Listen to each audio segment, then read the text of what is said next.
The clatter of pots echoed through the stone-walled scullery like the distant rumble of a storm. Steam rose from a sink filled with scalding water, thick with the sting of lye soap that burned the skin raw. A girl's hands, chapped, red, and trembling from fatigue, submerged another stack of greasy plates into the caustic froth. The sting was familiar now, almost ordinary, above her head, through polished floors and gilded ceilings. Came the muffled sound of laughter, piano music, and the clinking of crystal glasses. The world above was a symphony of wealth, leisure, and indulgence. World was one of sweat, silence, and survival. This is the untold story of the servants who powered the Gilded Age, the millions who scrubbed, carried, peeled, polished, and endured so that the nation's elite could shine. And at the heart of our story stands one girl, Mary Callahan. Mary was just 16 when she stepped off the crowded ferry at Ellis Island, carrying little more than a patched satchel and a hand-me-down shawl. Like so many Irish immigrants of her time, she came to America chasing whispers of opportunity, promises of work, wages, and a life beyond hunger. But for Mary, and over 1 million other young women who entered service between 1870 and 1900, the reality was not opportunity but bondage. Her destination was the Henderson Mansion in New York City, a towering brownstone with marble steps and glittering chandeliers, one of many palaces that dotted the avenues of the wealthy elite. But Mary would never climb those steps. Her path led instead to a narrow alley, to a dark door hidden at the back. The service entrance. That door was more than wood and hinges.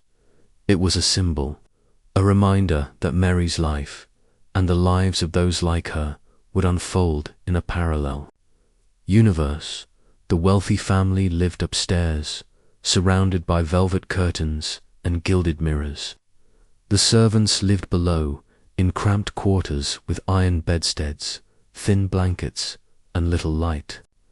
They shared the same roof, yet inhabited two entirely different worlds. Domestic service was America's largest form of employment for women during the Gilded Age. Over 1 million servants, mostly immigrants, many of them teenagers, inside the homes of the wealthy. They worked days that stretched from 5 in the morning until 10 at night, sometimes later, with just a half day of rest each week. Their pay was meager, often $3 to $5 a month, with half withheld, until year's end, binding them to their positions like chains. Think about that for a moment. Upstairs, a single ball gown might cost $100 more than 3 years of a servant's wages. A single dinner party could devour a month's pay in champagne alone. And yet, without the silent army of cooks, maids, and footmen, the illusion of effortless grandeur would crumble overnight. Invisible labor sustained visible wealth. That was the bargain of the Gilded Age. For Mary, invisibility was the rule from the moment she crossed the threshold. Servants were not meant to be seen, except when summoned. They entered through the back, moved through hidden hallways, and disappeared into narrow staircases that threaded behind the grand rooms. If a Henderson guest encountered a maid unexpectedly, it was considered an intrusion, as if the very sight of labor would break the spell of luxury. Her world was the scullery, the lowest rung of the servant hierarchy. It was here that Mary began. Her days before dawn, scrubbing pots blackened with soot, peeling mountains of potatoes, and carrying buckets of coal heavy enough to bend her spine. The lye soap she plunged her hands into ate through her skin until her fingers were raw and bleeding. Gloves were never provided. Servants were expected to endure. Above stairs, ladies fanned themselves in silk gowns, their pale hands unblemished by labor. Below, Mary's hands told the truth of the Gilded Age. But this story is not only about hardship. It is also about the strength that blooms in shadows, the resilience of those who endure. Mary's life, like that of countless servants, marked by pain, yes, but also by quiet victories. The whispered jokes traded in the kitchen after a day's toil. The rare half-day off that allowed a walk in the park or a visit to family. The camaraderie among fellow maids who became as close as sisters. Over time, Mary would learn to navigate the iron rules of the household, to find dignity even in invisible work, and to imagine a future beyond the scullery. Her story reveals both the cruelty of a system that consumed young lives and the stubborn humanity that refused to be erased. So let me ask you this. What would it feel like to live in the same house as unimaginable wealth, yet never be seen? As part of it, to hear laughter above you while your own world reeked of soap and coal dust, to polish silver for a dinner party you would never attend, to wash silk gowns you would never wear. For Mary Callahan, that was not a hypothetical question. It was her daily reality. And through her eyes, we will step into the world of Gilded Age service, the hidden machinery that made luxury possible, the hierarchy that kept servants bound, and the fragile glimmers of hope that offered escape. This is not just Mary's story. It is the story of every servant whose name was never written down, whose labor never celebrated, whose body bore the cost of another's comfort. The Gilded Age was more than a parade of mansions and millionaires. It was also the clatter of pots. In a scullery, the hiss of coal fires, the ache of young shoulders bent under endless work. And if we are to understand the grandeur of that era, we must also understand the sacrifice that underpinned it. So join me as we descend into the world, below stairs, into the kitchens, the laundries, the cramped quarters and shadowed hallways where Mary Callahan and countless others lived lives of endurance, invisibility, and resilience. Because history is not only written in the glitter of ballrooms, it is also etched into the cracked hands of those who kept them shining. The year was 1884. New York City was a city of contrasts. Marble-fronted mansions rising beside tenement slums, carriages rolling past barefoot children, and the clang of factory bells mingling with the music of society balls. For the wealthy few, it was an age of glittering opportunity. For the many, it was survival. Mary Callahan stepped off the ferry at Ellis Island that autumn morning with a single trunk that barely weighed more than she did. Her clothes were plain wool skirt, threadbare shawl, a patched blouse handed down from her older sister. The Atlantic crossing had been brutal. Cold bunks, cramped space, the smell of sickness and salt water clinging to everything. But Mary carried hope. She was 16, strong, and determined to carve out a life better than the one she had left behind in Ireland's poverty-stricken countryside. She wasn't alone. Hundreds of immigrants spilled into New York each week, each carrying bundles, children, or the weight of expectation. The city's streets teemed with them, German, Italian, Irish each, one hoping to find work before hunger found them. For women, opportunities were narrow. Factories paid little, sweatshops were dangerous, and respectable shop work was scarce. But there was one occupation always in demand: domestic service. Mary's aunt, who lived in a crowded tenement on the Lower East Side, had already arranged a position through an agency. Agencies were the gateways between desperate girls and wealthy households, often taking a cut of the servants' meager pay. The Henderson family, a name whispered with awe, even among the tenements, needed a new scullery maid. The position was considered the lowest rung of household service, but to Mary it was salvation. A bed to sleep in, meals guaranteed, and the dignity of steady wages. even if they were small. When Mary arrived at the agency's narrow office, she was greeted by rows of other young women waiting on benches, their faces pale from the crossing, their hands knotted in their laps. An older matron in spectacles and a stiff black dress looked her over as one might inspect a piece of furniture. 16, are you Irish? Mary nodded. Strong arms, I see, you'll do for the scullery. No further questions, no regard for her dreams or fears. She was not a girl in that moment, she was labour, and labour had a place. By afternoon, Mary was climbing into a carriage bound for Fifth Avenue. Her heart pounded as the horses clopped over cobblestones, carrying her away from the crowded tenements and toward the district of the impossibly wealthy. The Henderson mansion rose like a fortress of wealth, 5 stories of brownstone, with arched windows and wrought iron railings gleaming in the weak autumn sun. Marble steps swept upward to a grand front entrance, where gilded double doors shone beneath a carved stone archway. But Mary was not to climb those steps. The carriage driver pointed her toward the narrow alley that ran along the side. There, tucked away in shadow, was a plain wooden door adorned, unwelcoming and easy to miss. The service entrance. Mary hesitated for just a heartbeat, glancing at the grandeur above before tightening her grip on her trunk. She walked into the shadow, past barrels and coal bins, until she stood before the door. A heavy iron knocker, shaped like a lion's head, leered down at her. She lifted it, knocked twice, and waited. The door opened to reveal a woman in her 40s, stern-faced, her dark dress starched and spotless. This was Mrs. Wallace, the housekeeper. Her eyes swept over Mary in an instant, cataloguing every detail. So, you're the new scullery girl, Mary Callahan, was it?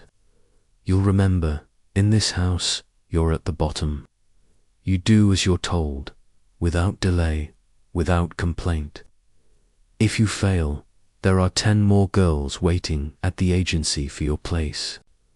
Understood? Mary nodded quickly. Yes, ma'am. Mrs. Wallace stepped aside.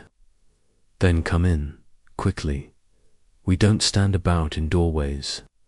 The service entrance opened into a narrow corridor lined with hooks for coats and shelves for boots. The air was thick with the smell of coal, soap, and boiled cabbage. It was warm, stifling, almost compared to the crisp air outside, and already Mary felt the sweat on her neck. Mrs. Wallace led her through the warren of rooms that formed the servants' world. The kitchen was the heart of it all, a cavernous space with a great black range at one end, fires roaring, copper pots hanging in neat rows. At the table, a broad-shouldered woman with flushed cheeks and flour-dusted hands kneaded bread. She looked up, narrowed her eyes, and gave a short nod. This is Mrs. Collins, the cook, Mrs. Wallace announced. You'll be taking orders from her as well as from me. Mrs. Collins sized Mary up like a butcher weighing meat. Scullery maid, you'll be washing every pot, pan, and dish that passes through this kitchen. Best get used to scalded hands and no rest. Still better than starving, I suppose. Mary managed a nervous smile. Yes, ma'am. From the kitchen, Mrs. Wallace marched her down another hall into the servants' quarters. The room was cramped, lined with narrow iron bedsteads. 2 other girls sat on the edge of a bed, mending stockings by lamplight. They looked up as Mary entered. This is Catherine, Mrs. Wallace said, pointing to the taller of the 2, a brunette with kind eyes. And this is Annie. Annie was younger, with freckles and a mischievous smile. They'll show you where to keep your things. But mind you, work comes first. Talking comes after.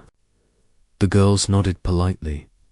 Mrs. Wallace left with the echo of her heels clicking against stone. Mary placed her trunk at the foot of an empty bed. The mattress was thin, the blanket rough, but it was hers. Annie leaned over with a grin. "Don't look so frightened. We were all new once." Catherine added softly, "The work's hard, but you'll manage. Everyone does, somehow." That evening, Mary had her first taste of the Henderson household's rhythm. Dinner upstairs was an event courses of soup, fish, roast, vegetables, puddings, and wines served on gleaming silver. Downstairs, the servants ate quickly and in silence, huddled at a long table. The food was plain, often leftovers or scraps, but Mary ate gratefully. After the crossing and the long day, even bread crusts seemed like a feast. She listened as the older servants spoke in low voices about the family upstairs. Mr. Henderson, a railroad magnate, was said to be ambitious and ruthless. Mrs. Henderson, his wife, was known for her parties and tastes in Paris gowns. Their children, 2 boys and a girl, were rarely seen by servants except in passing. "They won't look at you," Catherine whispered when Mary asked. "Unless you've done something wrong, then they'll notice quick enough." The divide was clear already. 2 worlds under one roof, separated not by distance but by class. Mary lay awake on her narrow bed that first night, listening to the creak of pipes and the distant rattle of carriages in the street. The other girls breathed steadily in their sleep, but Mary's mind raced. She thought of her family back in Ireland, of her mother's face as she had boarded the ship, of her little brother's wave from the dock. She thought of the mansion above her rooms she would never enter, feasts she would never taste. She clenched her aching hands beneath the blanket, already raw from scrubbing the few pots she had been shown that evening. Tomorrow, she knew, would bring more work, harder work, endless work. But she whispered to herself, in the dark, "It will be worth it. It has to be worth it." In that moment, Mary's journey truly began, not as a guest of America's promise, but as its servant. Her story was one among millions, a story written not in ledgers or history books, but in the quiet endurance of girls who scrubbed, hauled, and labored unseen. She did not yet know how hard the months ahead would be. She did not yet know how the soap would crack her skin until it bled, how the weight of coal would bend her back, how the constant demands would grind her spirit. She did not yet know how she would find friendship, glimpses of freedom, and eventually hope. But standing at the bottom rung of the Henderson household, she already knew this much: her life would never again be her own. The first morning began not with sunlight, but with the harsh clang of the servant's bell. It was barely 5 o'clock when Mary stumbled from her narrow bed, the air still cold enough to make her breath visible. She hurried into her plain work dress, pulled her hair back under a cap, and followed the shuffle of footsteps toward the kitchen. Life in service had no gentle beginnings. The moment her shoes touched the stone floor, she belonged to the Henderson household. Awaited, it was a small, low-ceilinged room set apart from the grand kitchen. Here, the true drudgery of the household began. A wide sink of iron dominated one wall, its surface slick with steam. Above it, a pump drew water that had to be heated over the range until the air itself felt scalded. Beside the sink sat buckets of lye, soap caustic, burning and inescapable. This was Mary's domain, not the glittering dining room, not the polished halls, just this windowless chamber, filled with the stink of grease and coal smoke. before breakfast had even been served upstairs. Dirty pots were stacked higher than Mary's shoulders, remnants of stock boiled overnight, pans blackened with soot, and piles of knives and spoons that needed shining. It was work with no end. Mary plunged her hands into the hot water, the sting immediate and sharp. The lye stripped grease, but also stripped skin. Within an hour, her fingers were reddened, the nails softened, the skin cracked. No gloves, no protection. Endurance. She scrubbed until her arms ached, stacked until her back screamed, and still the pile never seemed to shrink. For every pot she finished, 2 more appeared from the kitchen. Delivered by the cook's assistants with barely a glance, above stairs, porcelain dishes gleamed under candlelight, silver forks chimed against china, and guests ate until they could eat no more. Below stairs, Mary washed, dried, polished, and repeated until exhaustion blurred into routine. The scullery maid's duties went beyond dishes. Fires upstairs needed coal, and it was Mary's task to fetch it. She lugged heavy scuttles from the cellar, the dust blackening her apron, the weight digging into her shoulders. When water was needed for baths or cooking, she carried buckets up narrow stairs, sloshing and spilling with every step. Each pail weighed nearly as much as she did. Yet the demand was constant. By mid-morning, her arms trembled with fatigue. There was no pause, no well done, only more orders. As the day wore on, she joined the kitchen maids in peeling endless piles of potatoes, carrots, and onions. The rhythm was mechanical. Knife, peel, slice, pile. Hours slipped away in a blur of vegetable skins and aching wrists. The cook, Mrs. Collins, barked orders over the chaos. "Hurry there, girl. We've a dinner for 12 tonight, and if I find one speck of dirt on those carrots, you'll peel them again." Mary's back bent, her eyes stung with onion tears, but she said nothing. Silence was the rule. Obedience was survival.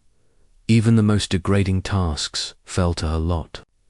When the family or their guests required it, Mary carried chamber pots down from bedrooms, emptied them into outdoor pits, scrubbed them clean, and carried them back upstairs, always discreetly, always unseen. She also cleared ashes from the great fireplaces, hauling out grey dust that clung to her skin and hair. By the end of a single day, she smelled of smoke, sweat, and soap. The hours stretched mercilessly. At noon, when the Henderson children lunched on fine roasts and puddings, Mary snatched crusts of bread in the scullery, eaten quickly before another order arrived. Rest was a privilege she never truly had. By evening, after dinner service was cleared, her work only deepened. Dozens of plates, bowls, tureens, glasses, and cutlery poured down to her sink. She scrubbed until her hands throbbed, until her reflection blurred in the polished silver, until the very thought of another spoon made her want to cry. It was often past 10 before she dragged herself to bed. 17 hours had passed, yet tomorrow promised the same dot to the Henderson family. Mary hardly existed. She moved like a shadow, entering through back staircases, keeping her eyes lowered. The family never learned her name. To them, she was simply the girl. When guests dined, Mary and the other servants became invisible machinery, operating silently behind walls. If she was seen, it was considered a failure, her presence a reminder of the labor that sustained luxury. Imagine living under the same roof as unimaginable wealth, yet forbidden even the dignity of acknowledgement. That was the paradox of the scullery, proximity without presence. After her first week, Mary's hands were raw, split with cracks that bled into the dishwater. Her back ached as though she had aged decades.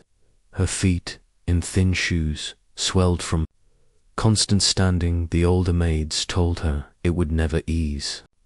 "You'll grow used to the pain," Catherine said gently one night, "but it will never go away." Annie joked that they should measure their lives not in years, but in pots scrubbed. The laughter helped, but only for a moment, at night. Lying in the narrow bed, Mary wondered if this was all her life would be: soap, coal, pots, and silence. She thought of Ireland, of her family, and of the promise of America. Was this promise, or was this simply another prison, gilded only for those upstairs? And yet, she also whispered to herself that she would endure, that one day she might climb the hierarchy, perhaps even become a lady's maid. That hope, fragile as it was, kept her from despair. Here is the question we must pause to ask: what price was paid for luxury in the Gilded Age? When guests admired the sparkling silver, the spotless china, the glittering chandeliers, did they ever imagine the cracked hands and weary backs that made it possible? For every toast in the drawing room, there was a scullery maid scrubbing in silence. For every feast, a girl bent over a sink until midnight. This was the foundation of opulence: labor, hidden, suffering unseen. By the end of her first month, Mary no longer counted days-only tasks. She lived in cycles of washing, hauling, peeling, scrubbing, collapsing, and beginning again. She was invisible, she was exhausted. She was only 16, but she was also enduring. An endurance, in a world designed to break her, was its own kind of rebellion. By Mary's second month in service, the rhythm of her days had hardened into habit. She no longer flinched at the clang of the morning bell. She no longer hoped the dish pile might be smaller. She no longer looked for thanks. Instead, she braced herself for the weight of what was coming, and weight was the defining measure of her existence. The weight of coal scuttles digging into her shoulders, the weight of water buckets sloshing against her legs, the weight of exhaustion pressing down long after the fires had been banked and the last pot dried each day. She carried more than her own body should have borne, and yet she was told it was light work for a girl. The scullery sink was a battlefield, and Mary's hands bore the scars of war. The water, heated nearly to boiling, left her palms red and blistered. The lye soap corroded her skin, eating into cuts until they stung like fire. By evening, her fingertips were split and bleeding, leaving tiny stains on the cloth she used to dry the silver. There were no gloves, no salves, only rags and grit. When Mary complained once, timidly, Mrs. Collins barked, "Hands are made for work, girl, not for beauty. Be grateful you've work at all." And so Mary endured, wrapping her hands at night in strips of cloth, hoping by morning the bleeding would stop. It rarely did. The scullery demanded more than hands. It consumed her whole body. Hours bent over the sink twisted her spine until she felt permanently hunched. Carrying coal up from the cellar left her, arms trembling. Hauling water sloshed against her knees, soaking her skirts until chills set into her bones. By evening, her legs ached as though she had walked miles. Though she had never left the mansion, older maids limped from bad knees, hunched from decades of scrubbing floors. They were living prophecies of what Mary herself might become: women, aged before their time, worn down by labor invisible to those above. The Gilded Age mansion was filled with hazards unseen by its wealthy residents. Open flames roared in kitchens, risking burns at every turn. Heavy pots slipped and scalded, sharp knives cut into distracted fingers. Soot from coal stoves filled the lungs, leaving coughs that never truly faded. Servants who worked with chemicals polished for silver, lye for laundry-breathed fumes that poisoned slowly. Mary once slipped on a wet stone stair, bruising her hip so badly she could barely walk. But rest was not permitted. She worked limping, biting her lip to keep from crying out. Injuries were personal burdens, not excuses. By the time Mary crawled into her bed, her body felt less like her own and more like a collection of aches. Her back throbbed, her wrists cramped, her feet pulsed with blisters. Sleep was not rest, but collapse. And even in sleep, she dreamed of water, of endless stacks of dishes, of bells that summoned her again and again. She woke as tired as when she lay down. Around the servants' table, the older maids shared their scars as if they were badges. Catherine showed Mary the thick calluses on her palms, hard as leather. Annie laughed about her permanent onion-scented fingers. Another girl, Maggie, spoke of a cousin who had lost her sight from years of laundry fumes. "These houses eat us alive," Maggie muttered, "and no one upstairs will ever know." The words sank into Mary. She realized she was not simply tired, she was being consumed, while Mary's body bore wounds. The Hendersons glided through their days untouched. Mrs. Henderson entertained guests in Paris. Gowns. Mr. Henderson attended banquets and meetings, his shoes polished to a mirror shine. Their children played in nurseries filled with toys. None of them saw Mary's hands. None of them carried water or coal. None of them lifted a finger to clean. And yet their ease, their elegance, their effortless comfort all depended on labor like hers. Luxury was not effortless. It was stolen effort. Effort siphoned from girls whose bodies broke in silence. One evening, after clearing the dinner's mountain of dishes, Mary felt her knees buckle. She leaned against the sink, chest heaving, arms trembling. The room swam in steam and fatigue. Annie touched her arm. "You'll get used to it." Mary whispered back, "What if I never do?" That night, she cried quietly into her blanket, muffling the sound so the others wouldn't hear. She wasn't weak, she was 16, and yet the work demanded strength beyond any girl's years. Here's the truth the Gilded Age never admitted. The grandeur upstairs was written in wounds downstairs. Every gleaming floor reflected a maid's raw knees. Every polished spoon was bought with cracked hands. Every banquet rested on aching backs, and these bodies their pain. Their scars were the unrecorded cost of history's golden age. Yet Mary did not surrender entirely. Each night, before sleep, she whispered promises to herself, that she would learn, that she would endure, that her body might bend but her will would not break. And sometimes, in the smallest ways, she resisted. She lingered over scraps of conversation.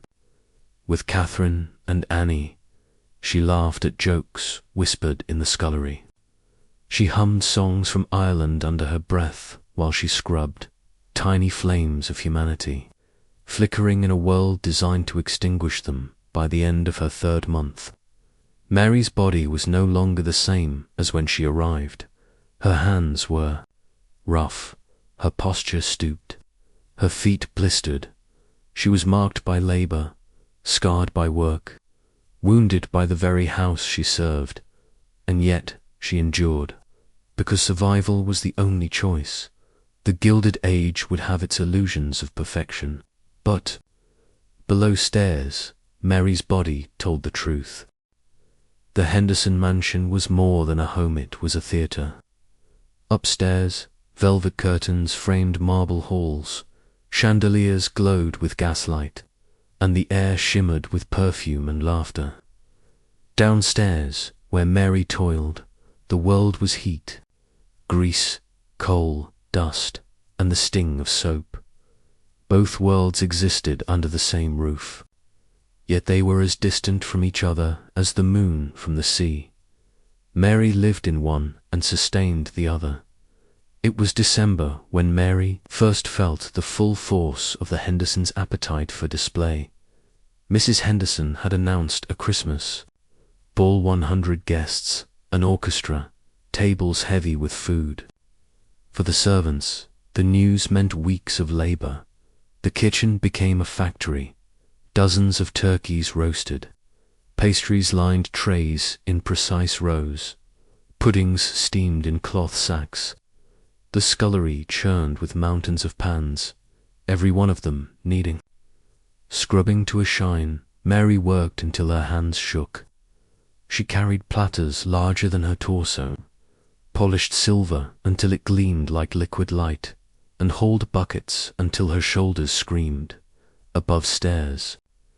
Meanwhile, garlands were draped along banisters, crystal ornaments glittered on fir branches, and Mrs. Henderson tried on gowns by Paris designers to worlds, one house. The evening of the ball, Mary saw it all only in glimpses. She scurried along back corridors, carrying trays of glasses, careful never to be seen. Through cracked doors, she caught flashes, a sea of gowns in jewel tones. Men in black coats with gold watch chains, ladies laughing behind painted fans. The dining room groaned. Under platters of oysters, roasts, candied fruits, and pyramids of pastries. A single gown worn by Mrs. Henderson silk, embroidered with gold thread, was worth more than Mary's wages for a decade. As she passed unseen, Mary could smell the perfume, hear the orchestra's lilting waltz, feel the vibration of feet dancing across polished floors. Then she turned back to the scullery, where dishwater steamed and her hands bled anew. The house was built to enforce invisibility. Hidden staircases kept servants out of sight. Narrow doors led directly into the kitchen, ensuring meals appeared as if by magic. Servants were forbidden to speak unless spoken to, forbidden to linger in halls, forbidden even to use the main staircase. Once Mary mistakenly stepped into a brightly lit hallway upstairs with a chamber pot in hand. A guest gasped, offended not by the pot, but by Mary's presence. Later, Mrs. Wallace scolded her until her ears burned. "You are not part of their world, Callahan. Remember your place." And Mary did, always. Nothing illustrated the divide more than food. Upstairs, courses stretched endlessly. Soups, roasts, delicate custards, wines in crystal goblets. Downstairs, servants ate hurriedly at a long table after the family had finished, consuming scraps and leftovers.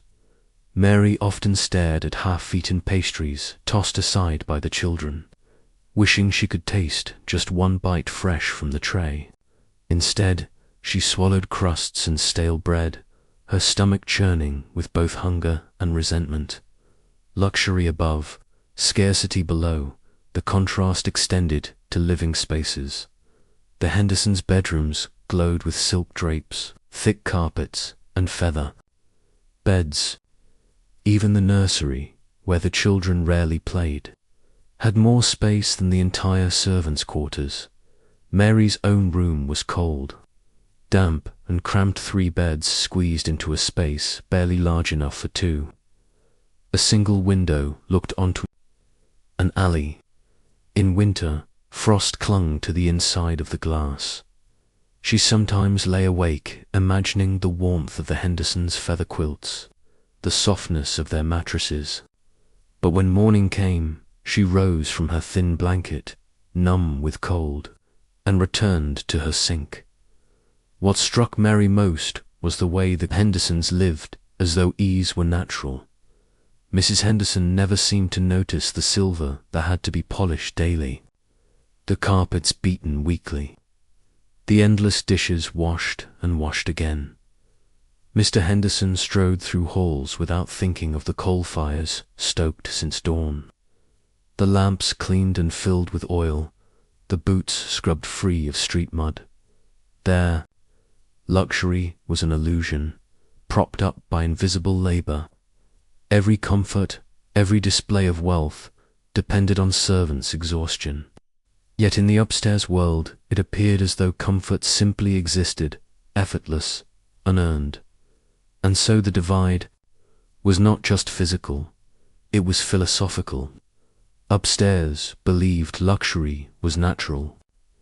Downstairs knew it was built on sacrifice. One night, while clearing trays after a dinner, Mary lingered a moment too long near the parlor. She saw little Clara Henderson, no older than 12, playing at the piano. The girl's hands, soft, unscarred, adorned with a silver ring, glided across the keys. Mary instinctively looked at her own hands, cracked, bandaged, bleeding. The same age, to lives, to fates. Clara's laughter rang like bells. Mary turned back to the scullery, the sound echoing like a taunt. Among the servants, the divide was a constant theme. Over bread and weak tea, Catherine once whispered, "Do they even know we exist? Or are we ghosts in their house?" Annie giggled, "Ghosts with sore backs." They laughed, but Mary felt the truth of it. To the Hendersons, they were not people. They were functions, dishes done, coal, fetched, floors cleaned. If they disappeared, they would be replaced, not missed. Pause for a moment. Imagine sharing a house with people who do not acknowledge you exist.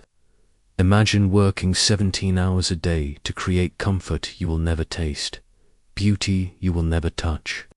Imagine your own body breaking down to maintain a world you are forbidden to enter. That was the reality of upstairs. Downstairs in the Gilded Age, 2 universes, 1 house. By the time the Christmas ball ended, Mary's body was wrecked. She and the other maids scrubbed dishes until dawn, their fingers bleeding, as the last guests stumbled home drunk on champagne. Upstairs, the Hendersons slept on feather beds, their dreams untroubled. Downstairs, Mary collapsed on her narrow cot, too tired even to cry. And so it went, 2 worlds forever colliding, yet never meeting. Luxury built on labor, comfort rising. From sacrifice, Mary now understood the truth. The Hendersons' effortless world was an illusion, and she was the invisible hand that made it possible. By Mary's 4th month in service, she began to see the Henderson mansion not as a home but as a machine. Every room was a cog, every servant a gear. The machine turned endlessly, and if one gear faltered, the whole system threatened to collapse. At the center of that machine was Mrs. Wallace, the housekeeper. Stern, watchful, unbending, she ruled the servants with the same authority a general commanded soldiers. Her eyes missed nothing, her ledger recorded everything. In the Henderson household, Mrs. Wallace's word was law, and beneath her stretched a rigid chain of command, a ladder Mary quickly learned she stood at the very bottom of. The structure of service was as immovable as the marble walls upstairs. At the top, the butler, tall, grave man named Mr. Green, who oversaw the male staff, managed wine cellars, and served directly at table. His presence upstairs lent dignity to the family. His presence downstairs reminded the rest of their place. Next, the housekeeper, Mrs. Wallace, who reigned over the female staff. She managed wages, schedules, discipline, and even small privileges like time off. To cross her was to risk dismissal. Below her, the cook, Mrs. Collins, ruling the kitchen like a fiefdom, barking orders and expecting instant obedience. Then came The lady's maid and valet personal attendants to Mr. and Mrs. Henderson. They enjoyed a measure of prestige, living slightly apart, closer to the family. Beneath them, parlour-maids, chambermaids, footmen, kitchen maids, and finally scraping the bottom rung of it, all the scullery maid. Mary Dot. She was not just lowest in status, she was lowest in humanity. Every servant could order her about, from the butler down to the kitchen maid. She answered to all and commanded none. With hierarchy came rules. Dozens of them, some written, most unspoken, all enforced. Servants entered only through the back door. Servants never spoke to the family, unless spoken to. Servants kept their eyes down when passing a family member. Servants rose when the bell rang, no matter the hour. Servants were never to use the main staircase or parlour halls. Servants ate only after the family, never before. Servants never left without permission, and never returned late. Breaking any one of these rules could mean fines, loss of wages, or dismissal. Mary sometimes thought the rules were designed not to keep order, but to remind them constantly of their place. Every movement, every word, every breath was policed. Mrs. Wallace wielded discipline with precision. One morning, Mary spilled a bucket of water on the scullery floor, soaking her shoes. Before she could mop it up, Mrs. Wallace appeared, arms folded. Sloppy work, Callahan. If water seeps into the stone, it freezes, cracks, and costs the family money. You'll scrub that floor twice over and do not expect your supper until it's spotless. Mary obeyed, scrubbing until her knees burned. She missed the meagre meal that evening. Hunger was her punishment. Another time, Annie forgot to polish a brass knob on the drawing-room door. The error was discovered by Mrs. Henderson herself, who complained it was dull. Mrs. Wallace descended upon Annie like thunder, docking a week's wages. Annie cried quietly that night, her tears muffled in the blanket. Discipline was not random, it was constant, a whip of fear cracking above every head. Mr. Green, the butler, rarely raised his voice, but his authority was unquestionable. During dinners, he conducted service with military timing, signalling footmen with the flick of a finger. If a servant hesitated or stumbled, his cold glance was punishment enough. Mary learned quickly that even though she worked in the scullery, far from the dining room, her mistakes could ripple upward. If she delayed washing cutlery, the footman lacked polished forks. If she was slow with dishes, the butler's rhythm faltered. And when that happened, blame tumbled downward landing on her shoulders. The hierarchy was a chain, and every weak link was beaten back into place. The greatest weapon of discipline was the threat of dismissal. Every servant knew they were replaceable. Agencies kept endless lists of girls willing to work for less. To be dismissed meant not just losing a wage, but losing a bed, a roof, and food. Many dismissed girls ended up in sweatshops, worse. On the street, one winter night, a maid named Ellen dropped a tray of crystal glasses.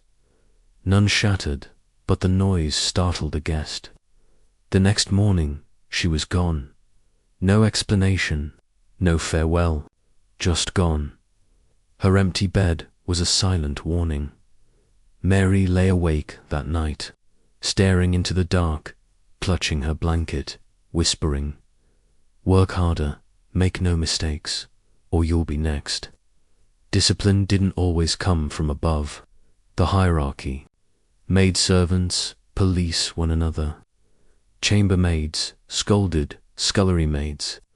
Cooks shouted at kitchen maids. Rivalries bred from fear. Each servant desperate to prove their worth by pointing out another's fault. Mary felt it most keenly in the kitchen. where Mrs. Collins snapped at her every error. "You're too slow with those potatoes. Do you want?" The family waiting on their supper. Even Catherine, usually kind, sometimes grew sharp. "Mary, mind the silver properly. If it spots, it's my wages they'll dock, not yours." The system turned them against each other. Unity threatened. Discipline, division maintained control. And yet, sometimes, servants quietly resisted. One evening, when Mrs. Wallace berated Annie for leaving a streak on a polished glass, Catherine muttered under her breath, "Perhaps if she had 3 pairs of hands, she could meet your standards." The comment was never heard by Mrs. Wallace, but it sparked a ripple of suppressed laughter at the servants' table later. For a brief moment, the chain loosened. They were not just gears, they were human. Here is the reality.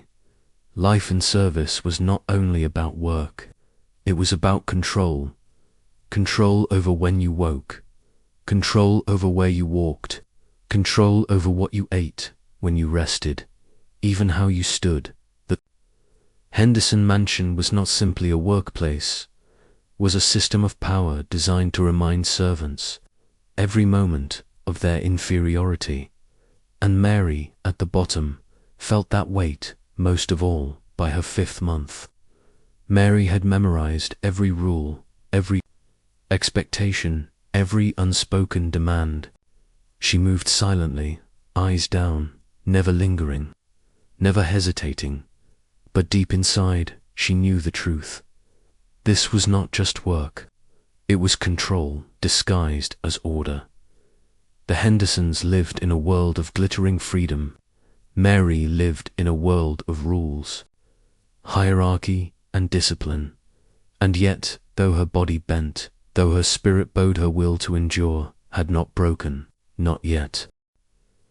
Mary quickly learned that in a house where rules and silence governed everything, the smallest act of kindness carried the weight of gold. A whispered joke over the clatter of pans, a shared crust of bread after supper, a quiet smile exchanged. When Mrs. Wallace's back was turned, it was these gestures, fleeting but powerful, that kept despair from hardening into hopelessness. "Work will break your back," Catherine once told her in the scullery, "but laughter will mend your heart." Mary clung to that truth. Most friendships began in shared labor at the sink, peeling mountains of potatoes side by side. Mary and Annie traded stories of Ireland. Annie's freckles brightened when she spoke of her brothers, who sold newspapers on the streets. Mary confessed she missed the green hills of her village, though she could barely remember them now. The work was endless, but talking made time move faster. A shared story was a thread of humanity woven into otherwise mechanical days. Even Catherine, older and more reserved, joined in sometimes. She had worked in service for 8 years and carried herself with quiet dignity. She became a kind of older sister to Mary, offering advice, how to balance a tray, how to avoid Mrs. Wallace's sharpest moods, how to save a few coins from wages without anyone noticing. The scullery might have been a dungeon of drudgery, but it was also where solidarity was born. Humor became survival. One evening, Annie mimicked Mrs. Wallace's stiff walk and pursed lips, sending the other girls into silent fits of laughter. Another time, Catherine pretended to scold Mary in the cook's voice, booming, "Peel faster or the roast will run away." The laughter had to be quiet, caught by the wrong ear. It could mean punishment, but even muffled giggles were enough to ease the burden. Mary found that laughter dulled pain more than any salve. The sting in her hands, the ache in her back, they didn't vanish, but they loosened when laughter filled the air. Food was scarce below stairs, but sharing turned scarcity into something warmer. Mary remembered the evening Annie smuggled a small apple from the kitchen. She sliced it 3 ways, handing each piece like treasure. They ate slowly, savoring every bite as though it were a banquet. On another night, Catherine offered Mary a bit of ointment she had purchased from a chemist. "For your hands," she whispered. "It won't heal them, but it might ease them." Sting. Mary applied the ointment before bed, the coolness sinking into her cracked skin. It was more than relief. It was proof that someone cared. After 17-hour days, the servants' quarters became their only refuge. Narrow beds, rough blankets, the faint smell of damp yet within those cramped walls. Bonds deepened by candlelight, the girls whispered about their dreams. Annie wanted to save enough to bring her brothers into service, where they might have steady meals. Catherine dreamed of one day becoming a housekeeper herself, ruling over others instead of being ruled. Mary hesitated when it was her turn. But finally she admitted, "I want to learn to read better. I want more than this." Catherine squeezed her hand. "Then you hold on to that, Mary. Don't let them take it from you." Sometimes, in the dead of night, when they knew Mrs. Wallace would not appear, Annie hummed an Irish tune. Quietly, at first, then louder as Mary joined in. The melody reminded them of home of hearth, fires, fields, families waiting oceans away. Their voices blended, carrying across the narrow room, soft but steady. For a few moments, they weren't scullery maids or chambermaids. They were just girls, holding on to scraps of joy. Mary realized that camaraderie was not only comforted, was survival. She had seen girls new to service, who refused to speak, who worked in silence and isolation. They lasted weeks, maybe months, before leaving broken. But those who built bonds, who found laughter, friendship, even love, endured longer. The system wanted to turn servants into machines. Friendship reminded them they were human. Sometimes their solidarity turned into small acts of rebellion. One winter's night, Mrs. Collins demanded an impossible task, scrubbing every copper pot until they gleamed, though dinner had run late. Mary's arms shook with fatigue. Catherine whispered, "Leave the bottoms dull. She'll never look." They did, finishing faster, stealing an extra half-hour of sleep.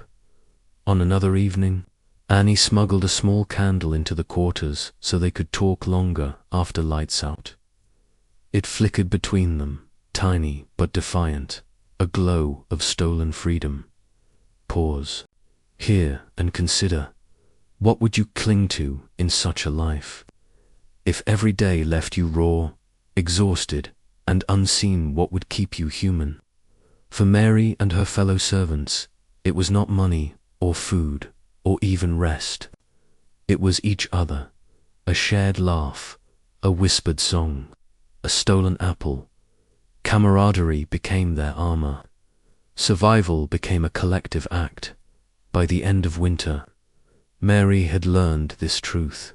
She could not endure the mansion's cruelty alone, but with Catherine's wisdom, Annie's humor, and the small community of servants who carried each other, she could bear it. Camaraderie did not erase the hardship. It did not ease the cracked hands or lighten the coal buckets, but it made survival possible, and in a world built to erase them, survival itself was victory. In the Henderson household, there was one rule the servants clung to more than any other. Every other Sunday afternoon was theirs. It was not a gift, it was custom. Even Mrs. Wallace could not deny it. After morning service and the family's Sunday meal, the servants were dismissed until evening. The hours were few, but to Mary they felt like stolen treasure.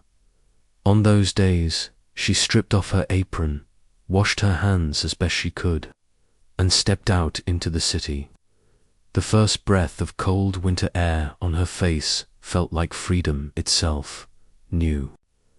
York on a Sunday afternoon was alive with movement. Street vendors shouted their wares, chestnuts, roasting, penny candies, cheap trinkets. Children darted through alleys, their laughter bright. Church bells tolled across the skyline. Mary walked with Annie and Catherine, blending into the crowd of maids, cooks, and errand boys who also poured into the streets. For once, they were not invisible. They were part of the city's heartbeat. The city itself was a contrast, opulence and poverty side by side. Marble-fronted mansions loomed blocks away from crumbling tenements. Ladies in silks strolled past women in rags. Mary saw it all, her eyes wide, drinking in every detail. Often, Mary used her half-days to visit her aunt on the Lower East Side. The tenement was crowded, one room for 5 people, walls damp with mildew, air thick with smoke from a coal stove. But it was family, and family was comfort. Her aunt fussed over her cracked hands, tisking at the damage. "Child, they're working you to the bone." Mary only smiled weakly. "It's better than starving." For a few hours, she sat with cousins, shared bread, and listened to Irish songs sung in voices that carried memory of home. It wasn't Ireland, but it was close enough to make her heart ache. On one Sunday, Catherine brought Mary somewhere new, a settlement house. The building was modest, run by reformers who believed immigrants deserved education and opportunity. Inside, Mary found reading rooms filled with books, classes in sewing and arithmetic, and women teaching English to newcomers. She was nervous at first, her hands rough, her dress plain, but when a kindly woman placed a primer in her lap and asked if she'd like to practice reading, Mary's heart leaped. Slowly, haltingly, she sounded out the words. The letters blurred, the sounds tangled. But when she finished the first page, Catherine squeezed her arm. "You did it." In that moment, Mary felt a spark of something she hadn't felt in months: possibility. Not every half-day was spent in study or family visits. Sometimes the girls simply wandered. They browsed shop windows, laughing at gowns they could never afford. They ate roasted chestnuts from street vendors, savoring the warmth on their tongues. Once, Annie bought a bright ribbon with her pennies and tied it in her hair. "If I'm going back to scrub floors," she grinned, "at least I'll look pretty doing it." Mary laughed, and for a brief moment, she was 16, again, not a servant, not invisible, just a girl with friends on a city street.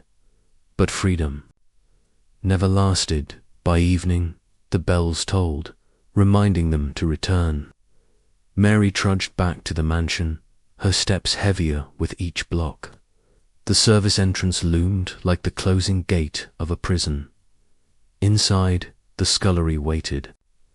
The illusion of freedom faded as quickly as it had come. Yet those hours lingered in her memory. They became fuel reminders that life could hold more than labor, that the world outside still existed, and that perhaps, one day, she might belong to it again. Here is the question. What would you do with freedom measured in hours? Would you visit family, walk the streets, read a book, buy a ribbon? For Mary, these choices mattered. They reminded her she had choices, and all that she was more than a cog in the Henderson's machine. Half-days did not erase the hardship, but they gave her glimpses of a different life. And sometimes a glimpse is enough to keep hope alive. By spring, Mary had begun to look forward to Sundays as lifelines. She visited her aunt. She laughed with Annie. She practiced reading at the settlement house. Each small act was a rebellion against a system that tried to crush her. Each step into the city was a reminder that the world was larger than the scullery. And though the mansion swallowed her again each evening, She carried the memory of freedom in her heart. It was fragile, it was fleeting, but it was hers. For the Hendersons, seasons meant fashion, parties, and retreats. For the servants, seasons meant labor. Every shift in weather brought new demands, new aches, new exhaustion. The year did not turn by calendar, but by chores. Mary quickly learned to mark time not by holidays or birthdays, but by the weight of work tied to each season. Winter was the harshest. Outside, snow buried the city in white silence. Inside, the Henderson mansion thundered with noise. Christmas brought endless feasts, balls, and houseguests. For weeks, the kitchen never slept. Mary washed dishes into the night, her hands cracked, from icy water fetched from the pump. Coal scuttles grew heavier as fires burned day and night to keep parlors warm. Worst were the nights of snow. Mary hauled buckets of hot water up slippery back stairs to melt ice in basins, her breath fogging. In the freezing air, her skirts clung to her legs, soaked through. And yet, upstairs, ladies twirled in gowns brighter than the ornaments on the Henderson tree. They toasted champagne as Mary's teeth chattered in the scullery. When the snow melted, a new tyranny arrived, spring cleaning. For weeks, every surface in the house was scrubbed until it gleamed. Carpets were hauled outside, beaten until dust filled the air. Curtains were taken down, washed, and rehung. Every drawer was emptied, polished, refilled.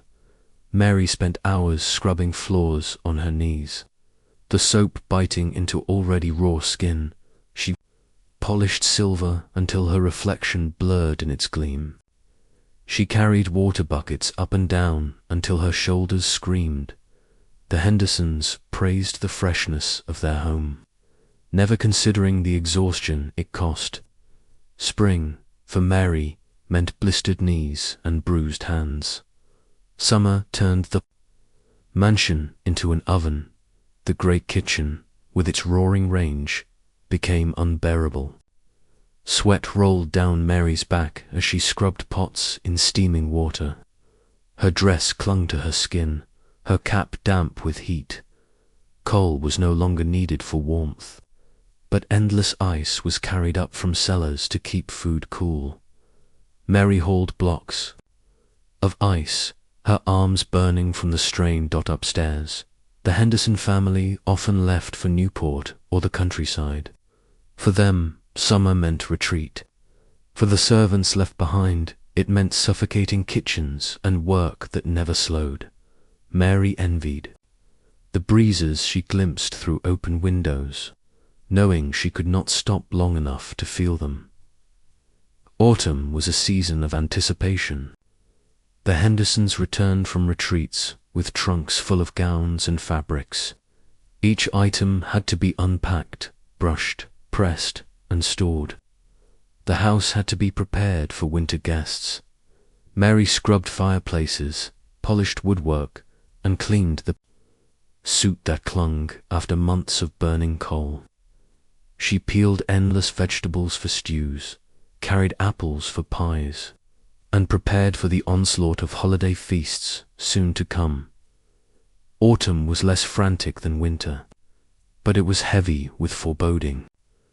The servants whispered of what awaited them in December. Mary felt her chest tighten with dread at the thought. By now, Mary's body had become a clock of its own. Her hands swelled in winter's cold, blistered in spring's soaps, sweated raw in summer's heat, and numbed again in autumn's chill. Her back bent with the rhythm of the year. Her feet blistered, healed, blistered again. The cycle never broke. It repeated endlessly, year after year. For those who survived long enough, for the Hendersons, seasons meant gowns, galas, and travel. For the servants, seasons meant coal, cleaning, sweat, and preparation. The family lived by comfort. The servants lived by toil. The family marked time in joys. The servants marked time in aches. Mary saw clearly that she did not live by her own calendar. She lived by theirs. Every season was not hers to enjoy, but theirs to endure. Pause for a moment and imagine a year measured not by holidays, not by celebrations, but by labor. Winter, parties you'll never attend, coal you'll carry until your arms fail. Spring, cleaning you'll never enjoy, scrubbing floors until your knees bleed. Summer, heat you'll never escape, sweating in kitchens while others retreat. Autumn, preparation for feasts you'll never taste. That was the life of a servant. That was Mary's year. By the end of her first full cycle in the Henderson mansion, Mary had aged in ways invisible to the upstairs world. She was only 17 now, yet her hands looked decades older. Her back stooped, her eyes carried shadows, but she endured. Because survival meant adaptation, the seasons would turn again, and she would bear them, not because she wanted to, but because she had no choice. By Mary's 7th month in service, her body had learned the rhythms of work. Her hands were rough, her back bent, her sleep shallow. But her mind still yearned. It was Catherine who reminded her, the body survives on bread, the spirit survives on learning. One Sunday afternoon, instead of wandering shops or resting, Catherine took Mary's hand and led her back to the settlement house. The building was plain brick, tucked on a crowded street, but inside it felt like a sanctuary. Shelves lined with books, chalkboards with arithmetic sums, women in modest dresses guiding small groups in reading, writing, and sewing. Mary hesitated at the door, ashamed of her rough dress and cracked hands. But a volunteer smiled warmly. "Come in, dear, you're welcome here." The word struck Mary harder than she expected. Welcome, a word she had never heard in the Henderson mansion. Her first class was simple, letters and words. She could read a little, but haltingly, now under the guidance of a patient teacher. She traced letters on a slate, whispered syllables under her breath, and strung them into words. At first, she stumbled, cheeks burning with embarrassment. But when she read her first full sentence aloud, Catherine clapped quietly beside her. Mary's chest filled with pride. For once, she was not just a scullery maid. She was a student. Books became windows to a world beyond the scullery. She borrowed primers and story collections, bringing them back to the servants' quarters. By candlelight, when others slept, she traced the words slowly, mouthing them until meaning emerged. Annie often leaned over her shoulder, giggling at her serious concentration. "Imagine you," Annie teased, "reading books like a lady." Mary grinned. "One day, I might." Each page turned was a step out of invisibility. The settlement house taught more than reading. There were classes in sewing, cooking, and arithmetic skills that could mean better positions in service, or even work beyond it. Mary practiced mending on scraps of cloth, learning to make stitches neat and strong. She copied numbers, learning how to tally wages, calculate costs, and keep simple accounts. These lessons gave her something rare: control. For the first time, she could imagine not just enduring, but advancing. On the walk back from lessons, Mary whispered her dreams to Catherine. "I want to be more than a scullery maid. Perhaps a lady's maid, or even work in a shop one day. If I can read and write, maybe." Catherine smiled gently. "Hold on to that, Mary. Many never see beyond these walls. If you can, don't let go." Mary clutched the thought to her chest like a talisman. Education became her quiet rebellion. Every word she read was a refusal to remain invisible. Every sum she solved was proof she was more than a servant. Every stitch she sewed was preparation for a different life. When Mrs. Wallace barked orders, when Mrs. Collins scolded her slowness, Mary reminded herself, "They can command my body, but not my mind." That knowledge gave her strength. At the settlement house, Mary met other girls like herself. A German maid named Liesel, who dreamed of becoming a seamstress. An Italian laundress who wanted to teach her younger siblings English. They shared stories, hopes, and laughter. For once, they were not divided by household hierarchy. They were equals, bound by determination to climb higher. Mary realized she was not alone. Across the city, countless servants were seizing scraps of time to learn, to hope, to dream. Together, they formed a quiet army of resilience. Pause and consider. After 17-hour days, after cracked hands and aching backs, would you still seek knowledge? Would you choose to spend your only free hours bent over books instead of resting? For Mary, the answer was yes, because education was more than learning. It was survival. It was possibility. It was dignity. By the end of summer, Mary could read simple passages without stumbling. She could tally coins and mend a seam neatly.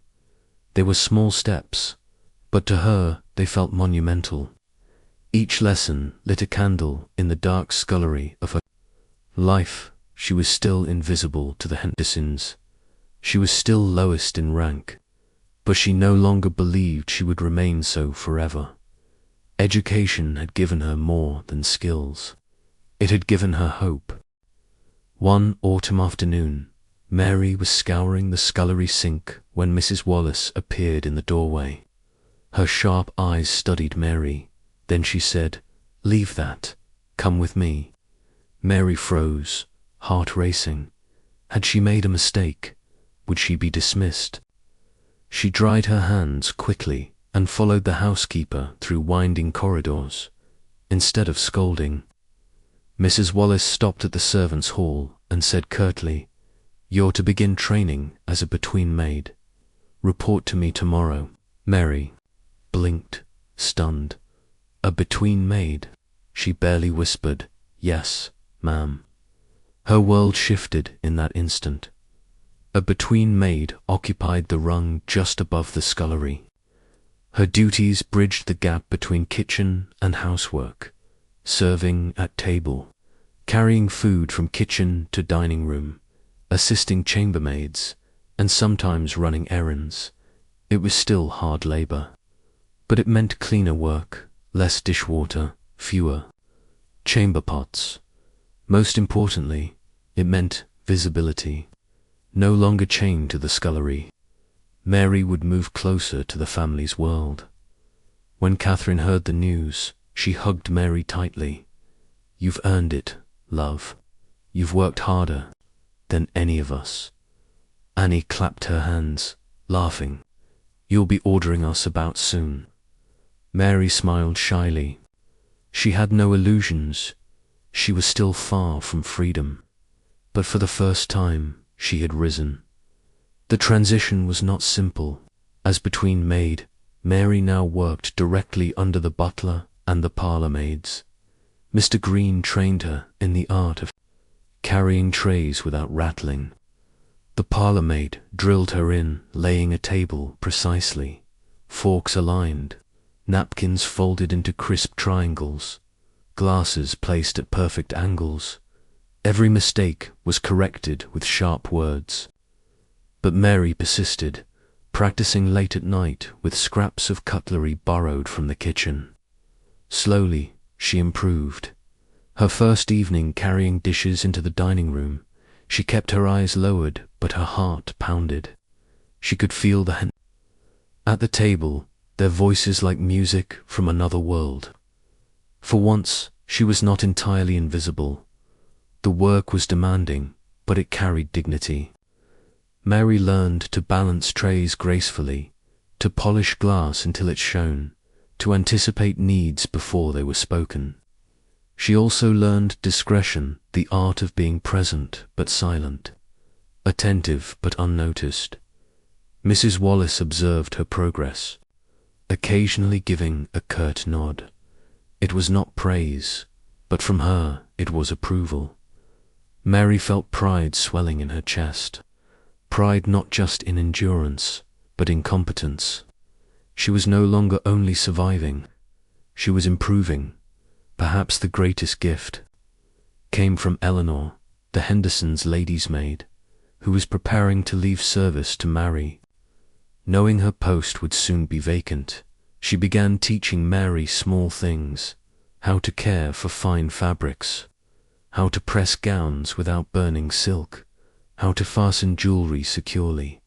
Watch closely, Mary, Eleanor whispered one evening, because this knowledge is your way out of the scullery forever. Mary absorbed every word, every gesture. Each lesson felt like a stepping stone across a wide river, carrying her closer to a better future. Though the Hendersons rarely acknowledged servants, Mary began to notice subtle changes. Mrs. Henderson once remarked to Mrs. Wallace, "The new girl is efficient. Keep her." Mr. Green no longer looked through her, but at her, issuing direct instructions. These were not compliments by ordinary standards, but in Mary's world, they were victories. To be seen even slightly meant she mattered. With promotion came slightly higher wages, $5 a month instead of $3. Still meager, but enough to tuck away a few coins after necessities. Mary saved every penny in a small tin beneath her mattress. Each coin was more than money. It was proof that she was climbing, that the future might hold choices. At night, she counted them slowly, dreaming of books, of dresses, of independence. The promotion did not erase hardship. She still worked 17 hours, still obeyed orders without question, still endured sore feet and weary eyes.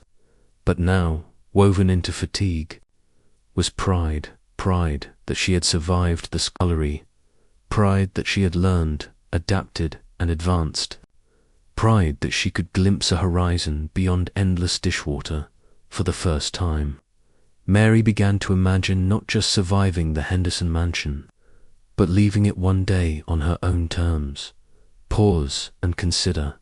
In a world designed to grind her down, Mary found a way to climb, not by rebellion, not by miracle, but by persistence, skill, and the quiet determination to improve herself. Her promotion did not free her, but it gave her hope. And sometimes hope is more powerful than freedom itself. By her 8th month in service, Mary Callahan was no longer just the scullery maid. She was a between maid in training for something greater. The road ahead was still steep, but with every tray carried, every gown pressed, every coin saved, she was moving forward. For the first time since stepping through the service entrance, Mary felt she had taken a step not just in the Hendersons' household, but in her own life, a small step. Yes, but enough to remind her the story of her life was not finished yet. By the end of her first year, Mary Callahan was no longer the trembling 16-year-old who had arrived through the service entrance with nothing but a patched shawl and hope. She had endured the scullery, survived the wounds, bent beneath rules, laughed with friends, clutched at moments of freedom, and seized opportunities to learn. She had risen only slightly, but meaningfully within a system built to keep her low. Her body bore the scars of labor. Her spirit carried the weight of invisibility. Yet her determination had kindled into something more, a vision of possibility, and her story, though particular, was far from unique. Between 1870 and 1900, over 1 million women worked as domestic servants in America. Most were immigrants, Irish, German, Italian. Many were no older than Mary.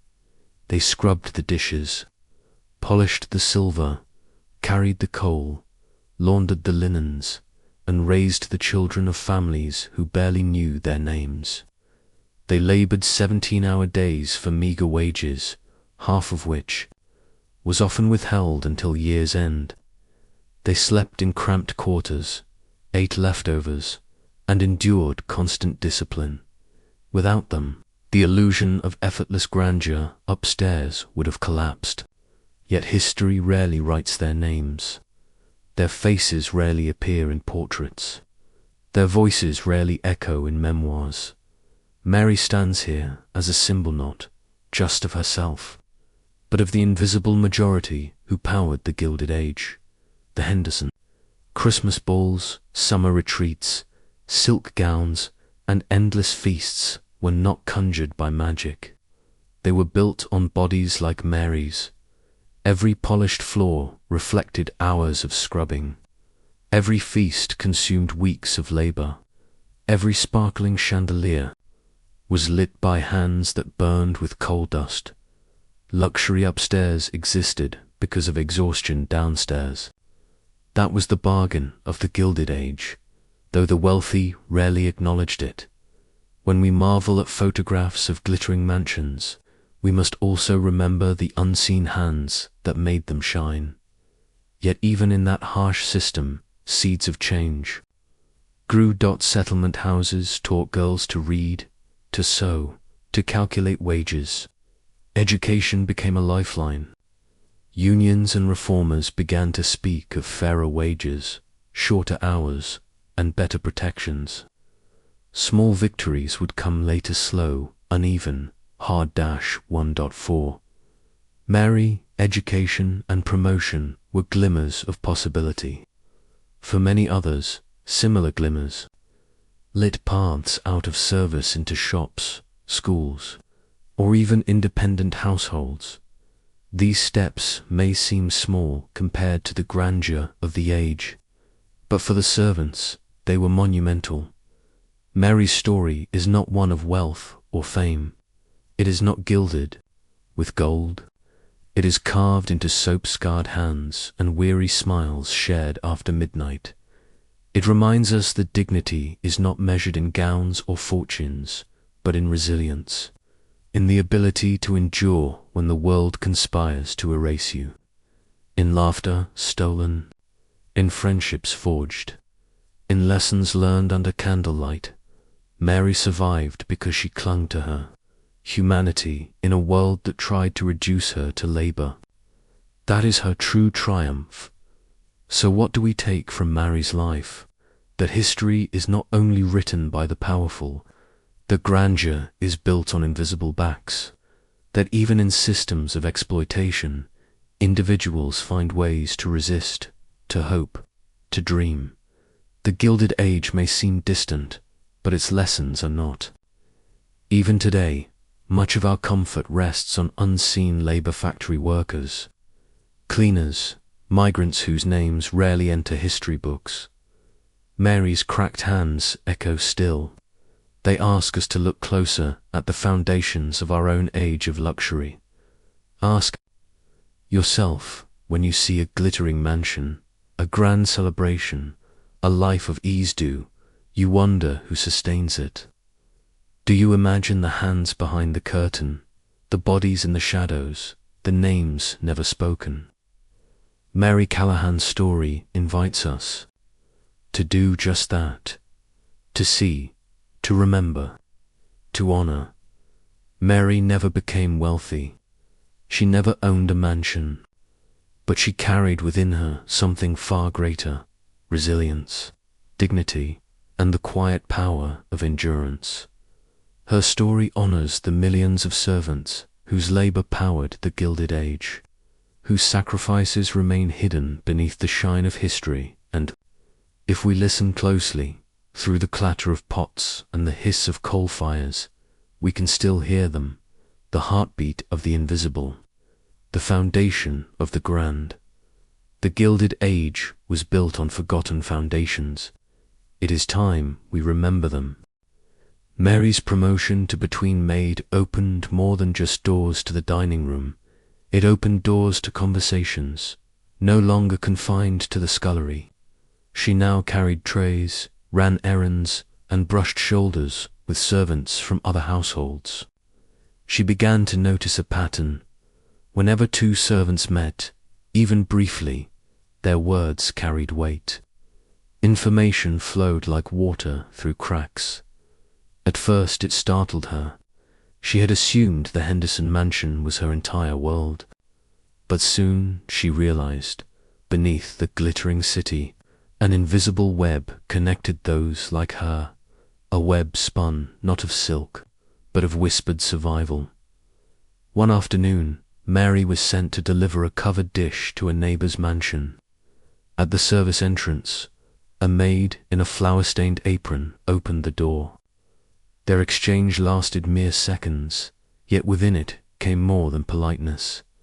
"Mrs. Wallace still hard as iron?" the maid asked, half smiling. Mary blinked, surprised. You know her." The maid smirked.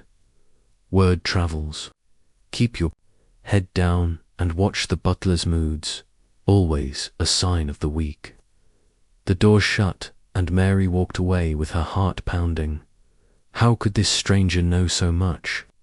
That night, Annie explained, servants' talk, at markets, at church, in the alleyways. If a master's cruel, or wages are cut, word spreads. We look out for one another when we can. Mary felt something stir. The mansion was not a prison after all. She was part of a larger story. Mary experienced it herself a week later. She was sent to purchase vegetables at the market. The air buzzed with noise, sellers calling prices, carts rattling, customers haggling. But beneath it, a quieter hum existed, servants speaking to servants. Two cooks compared the price of beef and muttered which butchers cheated. A housemaid whispered that her mistress docked wages for wrinkled aprons. A butler from another house quietly warned that one of the new agencies had begun charging girls unfair fees. Mary joined cautiously. "Is it true," she asked, "about the agency?" The others nodded. "Best avoid it. Stick to St. Mark's parish listings instead." The information saved Mary weeks of hardship. She realized she had tapped into something vital. An informal network of survival. Catherine explained one evening in their quarters. "There are rules to it. Mary, speak carefully, share only what you know is true, and never betray a confidence. Servants have nothing but each other." Mary nodded. She understood. Trust was their currency. Gossip could be dangerous, but warnings could mean life or ruin. From then on, Mary listened more closely. She learned which families were fair, which dismissed girls without wages, which households carried dangers unspoken. Each whisper painted the city in a new light. The network had its own language. At church, a maid brushing her sleeve meant wages withheld. A finger tapping the rim of a market basket meant master too familiar, beware. A glance to ward. Shoes to worn meant house is cruel with hours. Mary learned quickly, decoding these signals like secret scripture. For once, she felt less like a shadow and more like a participant in a hidden, powerful dance. Through this network, Mary heard stories that both terrified and strengthened her. One parlour maid told of being dismissed with no wages after breaking a teacup. Another whispered how her mistress forced her to share a room with rats. But there were also tales of kindness. A butler who protected his staff from unjust punishments. A cook who saved enough to open her own bakery. Each story added threads to the tapestry of Mary's understanding. She was not alone. Millions endured what she endured. Together, though unseen, they were legion. The network was not only for warnings, it also offered protection. One evening, Mary carried wine into the dining room and caught a Henderson guest leering too long at Annie. The next day, word passed swiftly. That gentleman is not to be trusted. If he corners you, call for the butler. The warning reached 3 houses by week's end. Mary marveled at how invisible the system was, a shield forged of whispers, protecting those who otherwise had none. Not all messages were warnings. Some were opportunities. Mary heard of a maid promoted quickly in another household for her needlework. She heard of a cook leaving to start a boarding house with pooled savings. For the first time, Mary began to imagine her own escape, not through miracles, but through knowledge. If others could climb, so could she. Pause and imagine. You work 17 hours a day, under constant rules, invisible to the people you serve. Where would you find strength? For Mary, it came in whispers, in the shared wisdom of those who endured the same life. The Gilded Age, elite, had their networks of power and wealth. The servants, in turn, had their networks of survival by autumn. Mary understood the truth. The Henderson mansion was not her entire world. Across the city stretched an invisible web of servants, cooks, maids, butlers, laundresses who spoke in quiet exchanges, carried warnings, and passed along fragments of hope. Mary felt less small, less forgotten. She was one among many, part of a hidden chorus sustaining the glitter of the Gilded Age.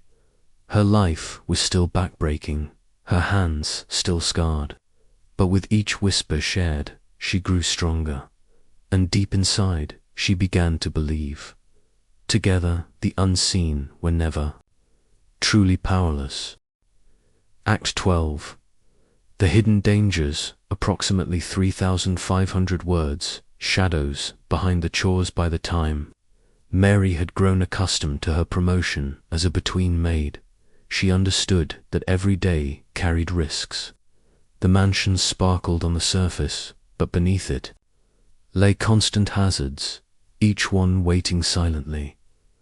The danger wasn't only in exhaustion or strict rules. It was hidden in every coal scuttle, every kitchen flame, every careless word, every shadowed hallway. Servants didn't just endure labor. They survived dangers most upstairs could never imagine. The ever-present threat of fire. The Henderson mansion, like many Gilded Age homes, was heated and lit by open flame. Every room had fireplaces. Every corridor glowed with gas lamps. Every party meant dozens of candles burning late into the night. Mary often carried hot coals up narrow stairs in iron buckets. One slip, one stumble, could mean an inferno. She remembered Annie whispering about another household on the avenue. A maid had dropped a scuttle, embers scattering. The curtains caught. Within an hour, the family was safe outside, but the servants' quarters were reduced to ash. The maid never walked again. Each time Mary climbed the stairs with fire in her hands. Her heart pounded. The kitchen furnace, the kitchen itself, was another battlefield. The great iron range roared constantly, spitting sparks. Pots of boiling water could scald in seconds. Once, as Mary scrubbed a pan, she heard a shriek. One of the scullery girls had slipped. Her arm plunged into boiling stock. Mary never forgot the girl's screams, nor the way she was dismissed 2 weeks later, sent away with no wages. Unfit for service, Mrs. Wallace had said flatly. Mary shivered at the memory. The mansion demanded everything and discarded those. It broke illness. In the quarter's dangers crept in silence too through sickness. The servants' quarters were cramped and damp. One winter a cough began spreading among them. Mary woke to the sound of Annie hacking in the bed beside her. Catherine's cheeks flushed with fever, yet she rose at dawn to polish brass. No doctor came for servants. A pail of broth, a few herbs. A whispered prayer, that was all. Those who grew too weak risked dismissal. Mary remembered clutching Anna's hand one night, whispering, "You'll be all right," though fear gnawed at her. The air was heavy with damp, the candles sputtered, and Mary wondered if sickness itself was another master they all served. The silent exhortation, there were dangers no one spoke of aloud. Whispers travelled in the network, masters too familiar, guests who cornered maids, butlers who abused their power. Servants had little defence beyond each other. Mary remembered the unease in Arnie's eyes when one of the Henderson guests lingered too long near the kitchen door. Word passed quickly. Avoid the east corridor when he drinks. The butler pretended not to see. Mrs. Wallace dismissed rumours with a scowl. For Mary, the danger was constant, an invisible weight that forced her to plan every movement carefully. The punishments of mistakes even. Ordinary errors carried risk. A dropped dish could mean docked wages. A burnt roast might bring dismissal. Servants lived with the knowledge that one mistake, one moment of clumsiness, born of exhaustion, could strip them of their place. Their food, their meagre stability. Mary still remembered Ellen's dismissal months earlier, her bed left empty. Ellen had accidentally spilled wine on Mrs. Henderson's gown. That was enough, Mary knew. In this world, survival wasn't only about skill. It was about luck. Accidents in silence one night. Mary herself slipped. She was carrying a tray of glasses into the dining room. Her ankle turned on the uneven step, and one glass tumbled to the floor, shattering. The room went silent. The guests stared. Mary froze, her heart hammering. But Mr. Green stepped forward quickly. "Accident. Clean it." His tone was flat, commanding her to act as though nothing had happened. Mary gathered the shards, her hands bleeding. She worked silently, terrified. That night in her quarters, Catherine bound her cuts with cloth. Could have been worse. She whispered, "You're lucky Green stepped in. If Mrs. Henderson had spoken, you'd be gone." Mary realized then that danger did not always explode. Sometimes it slid quietly, waiting to break her when she least expected. The fear of the street for servants. Dismissal was not just humiliation. It was danger itself. Dismissal meant the street. The street meant hunger, cold, exposure. Few had family to fall back on. Some ended in sweatshops, others in brothels. It was a truth spoken rarely but understood deeply. One wrong step, and you fall forever. This knowledge sat heavy in Mary's chest each day. She worked not only for wages, but for survival against the abyss of the unknown. A night of smoke, the sharpest reminder of danger, came one December evening. The Hendersons were hosting another glittering ball. Upstairs, music swirled. Downstairs, Mary carried trays, her hands trembling with exhaustion. Suddenly, a shriek rose from the kitchen. Smoke, a grease pan had tipped, flames leaping high. Panic surged through the servants. Buckets of water were passed. The butler shouted orders. Mary joined the line, hauling water, choking on smoke. At last, the flames died, leaving the kitchen blackened and sooty. The guests above never knew. The music had never stopped. Mary slumped against the wall, coughing, tears streaming from the smoke. The danger had passed. But her fear remained.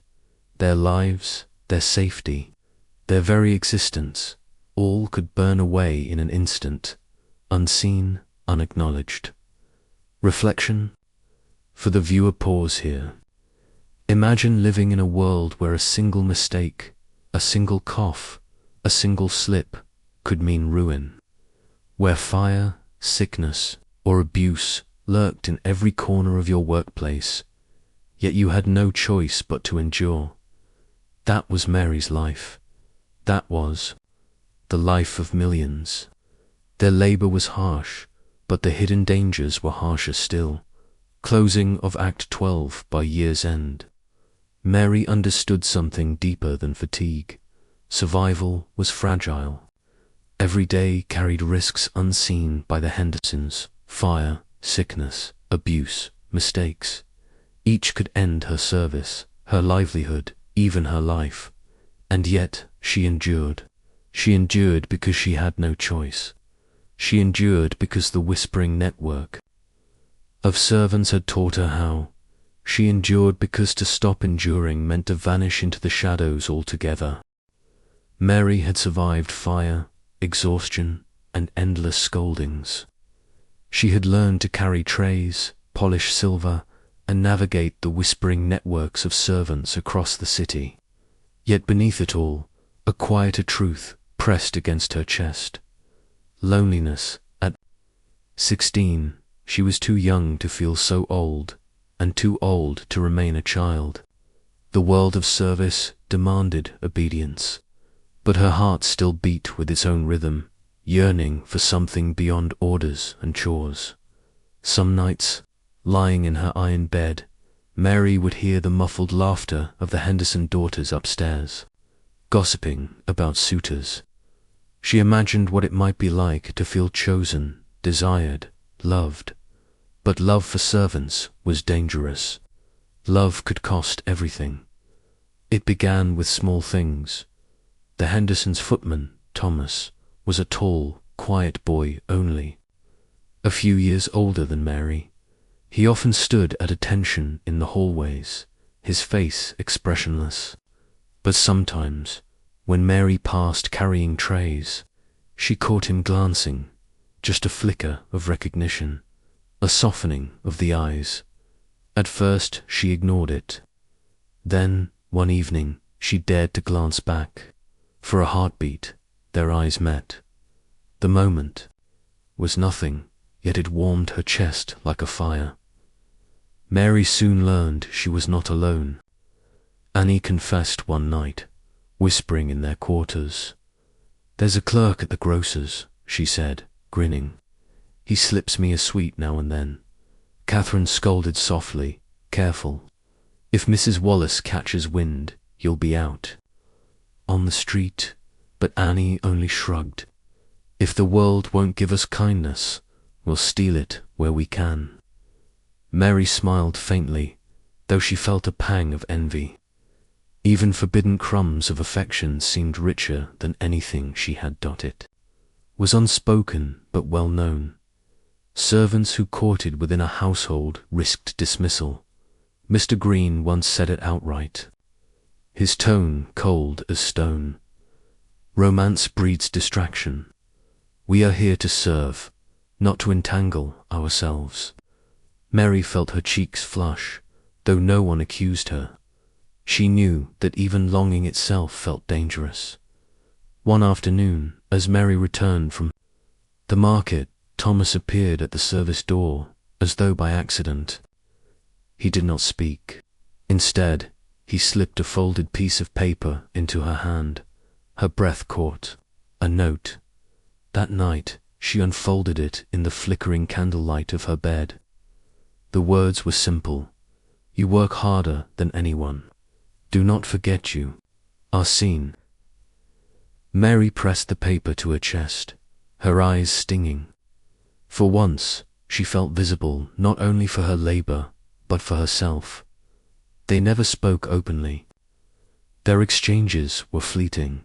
A nod in a corridor, a brief glance when trays were passed. But those glances sustained Mary. She did not dare dream of marriage. or of escape with him. Even the thought seemed dangerous. Yet, in those moments, she remembered she was young, alive, and human. Longing itself became a kind of rebellion. One evening, Annie whispered with unusual seriousness, "I want love, Mary, even if it ruins me, even if it lasts only a moment." Mary swallowed hard. "And if it costs you everything?" Annie's eyes glistened. "Then at least I'll have had something of my own." We give everything to them upstairs. Why shouldn't we keep a little for ourselves? The words struck Mary deeply. She realized longing was not just weakness. It was survival, a reminder of humanity against a system that demanded they be invisible. Yet love carried danger. A housemaid from a nearby mansion was dismissed after being caught meeting a coachman in the alley. Rumors whispered she ended up in a factory, working longer hours for less pay. Mary clutched Thomas's note tighter, terrified of such a fate. She knew she could never let her feelings surface, yet she could not extinguish them on her rare half-days. Mary began to notice couples in the city, young men and women walking hand in hand, laughing freely. Immigrant girls with their sweethearts at church, exchanging flowers. She watched with longing. Their lives were poor, but they were theirs. Mary envied that freedom more than riches. One snowy morning, as Mary scrubbed the servants' hall, Thomas passed quickly, dropping something onto the bench beside her. A small ribbon, pale blue. She froze, glancing up, but he was already gone. That night, she tied it into her hair, her heart pounding. Annie teased her, but Mary smiled for the first time in weeks. The ribbon was a secret between them, fragile, forbidden, but hers. Pause here. Imagine being 16, working 17-hour days, invisible to those above you. Imagine being told, love is forbidden, affection dangerous. Would you not still long for it? Would you not still cling to any scrap of tenderness, however fleeting? Mary's longing was not foolishness. It was humanity. Mary never spoke of Thomas openly. The ribbon remained hidden in her trunk, the note folded carefully beneath her pillow. Their glances continued, brief but powerful. Perhaps nothing would come of it. Perhaps everything would. But in that longing, Mary rediscovered something vital. She was not just a servant. She was a girl with a heart that beat, with dreams that stirred, with desires that no rule-book could erase. Love, or even the hope of it, gave her courage to endure. And in a world that demanded obedience, even longing itself was a quiet act of defiance. By her second year in service, Mary's half-days had changed. At first, she had spent them cautiously visiting her aunt, lingering at the settlement house. But gradually, the city itself began to pull her outward, like a tide she could no longer resist. New York in the Gilded Age was a city of contradictions. Glittering mansions stood shoulder to shoulder with crowded tenements. Carriages clattered past ragged boys selling newspapers. Wealth and hunger lived only blocks apart. Mary walked through it all, her eyes wide, her heart full of questions. On one Sunday, she followed Annie to Mulberry Street. There, Italians filled the sidewalks, selling roasted chestnuts and fruit. Laundry hung from lines stretched across the street like flags of survival. Children played stickball in the gutters, while mothers shouted from windows above. Mary felt at home in the chaos. The Irish had their neighborhoods, the Germans their beer gardens, the Italians their markets. Each corner hummed with the sounds of languages foreign to the Hendersons upstairs, yet deeply familiar to Mary, the sounds of survival. "See," Annie said, grinning. "We're not alone. There are millions of us. Mary nodded, her chest swelling. The city was a quilt of the poor, stitched together by necessity. Another half-day brought her to Union Square, where a crowd had gathered. Men and women held signs. 10 hours work, 10 hours pay. They marched in rhythm, their voices rising. Against the roar of carriages, Mary froze at the edge of the square, watching. She had never seen workers speak so boldly. Beside her, Catherine whispered, "Careful, if the Hendersons ever heard we were here." But Mary couldn't look away. Their voices shook the air. Their demands were simple: fewer hours, fair wages. Dignity. She felt tears sting her eyes. Their struggle was her struggle, though she could not march beside them. Mary began to notice the paper boys more. Ragged, barefoot, their voices cracked as they shouted headlines. Fire in the Bowery. Strikers clash with police. Millionaire's ball costs $10,000. Each cry was a window into the city. Each headline told Mary that her life in the mansion was only one thread in a much larger web of injustice. One boy caught her staring and grinned, waving his paper. "Want the news, miss?" She shook her head shyly, but his words stayed with her. One half-day, Mary wandered into a church where wealthy ladies distributed soup to lines of poor children. Their silk dresses brushed the stone floors as they ladled broth with gloved hands. The children thanked them, eyes downcast. The ladies nodded, smiling thinly. Mary felt anger rising. Upstairs, she had polished the gowns those ladies now wore. Downstairs, she knew the servants who scrubbed their floors. Yet here they stood, praised for their charity, while the true cost of their wealth remained unseen. She left quickly, her stomach in knots. At the settlement house, lessons sometimes turned to discussions. A volunteer once asked, "What do you hope for, Mary?" She hesitated. Around her, other girls whispered, "A shop of my own, to be a seamstress, to marry and leave service." Mary swallowed hard. "To be free," she whispered. The room went silent for a moment. Then one girl nodded slowly, as if she understood too well. Not all sights inspired hope. One evening, walking home, Mary saw policemen shoving a group of striking workers into the gutter. Clubs swung, men shouted, women screamed. The rich walked past untouched, stepping into carriages. Mary clutched her shawl tighter, fear knotting her stomach. The city was alive, but it was merciless too. Outside the market one day, Mary crossed paths with Liesel, the German maid she'd met at the settlement house. "You've heard," Liesel whispered. "A cook on Fifth Avenue saved enough to open a bakery. She hires only servants on their way out." Mary's heart leaped. Could that be possible? She asked where, but Liesel only smiled. "Whispers travel. Listen closely and you'll hear."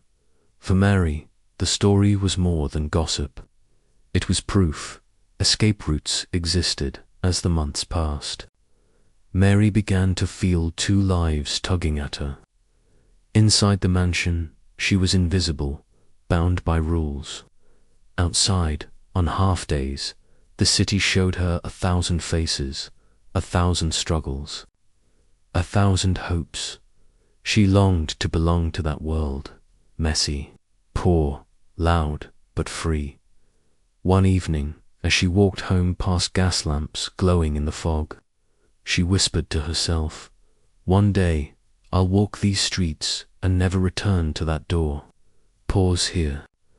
Imagine being 16, trapped in endless labor, but seeing glimpses of a city alive with rebellion, culture, and possibility. Would you not hunger for more? Would you not feel the ache of being confined to a single household when a whole world lay just beyond reach? For Mary, the city was not only danger, it was hope. It was proof that her struggle was part of something larger, a tide of working people demanding to be seen by winter. Mary had learned to see beyond the Henderson mansion. She had glimpsed the beating heart of New York, the marchers, the tenements, the soup lines, the paper boys, the hidden dreams of servants like herself. The mansion was not the world. The world was outside, alive, struggling, waiting.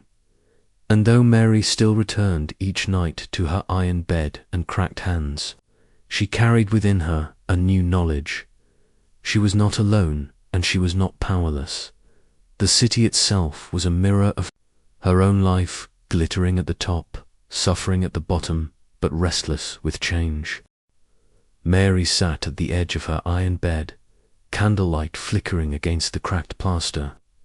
In her lap lay a small tin of coins, her year's careful savings. They jingled faintly, not enough to buy freedom, but enough to feel like possibility. 17 hours a day, 7 days a week, and yet she had endured. She had learned to scrub, to serve, to carry trays without rattling. She had earned promotion, whispered lessons, and the beginnings of education now. For the first time since stepping through the Henderson's service entrance, she began to ask herself, what comes next? Mary's mind spun with choices each fragile, each uncertain. She could remain in service, climb toward the coveted role of lady's maid. Eleanor had trained her well. The pay would be higher, the tasks more refined. For many, that was the pinnacle, dignity within the world of service, or she could leave. Find work in a shop, perhaps. With her reading lessons, she might tally accounts. With her stitching, she might work in a seamstress shop. It would mean longer hours still, but it might be her own path. Or, the most daring thought of all, she could join those who dreamed bigger. She had seen strikers in Union Square, settlement teachers who believed in change. Could she, too, be part of something larger? Each path glowed faintly before her like a candle in the dark. Each path carried risk. Even as she dreamed, the mansions. Reality pressed heavy. The bell still rang. The butler still commanded. Mrs. Wallace still loomed. The Hendersons would never know her dreams. To them, she was only hands that worked, feet that hurried, a shadow that served at times. Mary felt the mansion itself was alive, a gilded cage, its walls built not of stone, but of dependence. Every coin she earned, every meal she ate, tied. Her more tightly dot freedom, she realized, was not just leaving. It was daring to believe she deserved more. One evening, as they polished silver, Mary confided in Catherine. "I don't know if I can do this forever." She whispered. Catherine smiled sadly. "Few of us can, but some stay because it's steady. Others leave because they must. The trick, Mary, is knowing when your time has come." Mary clung to the words. "When my time comes." It sounded like prophecy. Annie, as always, was bolder. "I'll not die scrubbing floors," she declared one night. "I'll marry or run, or both. Better to be hungry and free than fed and bound." Mary admired her courage, though she feared its cost. Annie's longing burned like fire. Mary's own burned like a steady lamp, smaller but no less bright. At the settlement house, Mary's reading improved. She could now read simple articles in the newspaper, haltingly but with pride. She learned words like union, rights, justice, each. Word was a seed planted in her mind. Each seed grew roots. Once, she read aloud a passage about workers in another city demanding shorter hours. Her voice shook, but when she finished, the teacher squeezed her hand. "Your voice matters, Mary. Never forget that. Mary carried those words like armor at night. Mary imagined herself beyond the scullery. Sometimes she dreamed of a tiny shop, her own name painted above the door. Other times she dreamed of walking freely through the city streets without a bell to call her back. And sometimes, though she scarcely admitted it, she dreamed of Thomas, of what it might mean to be chosen, loved, not as a servant, but as a girl. Her dreams were fragile, but they gave her strength. One spring morning, Eleanor, the lady's maid, paused in her packing. "You've a sharp eye, Mary," she said. "If you keep at it, you could take my place one day. Don't waste your chance." Mary's heart raced. The offer was not certain, but it was a glimpse of tomorrow for the first time. She felt the future was not just something that happened. To her, it was something she might shape. Pause here. Imagine working yourself raw, day after day, yet still daring to dream of something better. Imagine whispering those dreams to yourself in a world that denies you a voice. Mary's story is not just about endurance. It is about hope, fragile, flickering, but unbroken. By the end of her year, Mary no longer saw herself only as a scullery maid. She was a learner, a dreamer, a young woman with choices on the horizon. Her future was uncertain. Perhaps she would rise within the mansion. Perhaps she would step beyond it. Perhaps she would risk everything for love or for freedom. But for the first time, Mary allowed herself to imagine a future, and in that imagining, she claimed something that could never take: her own dignity, her own voice, her own story.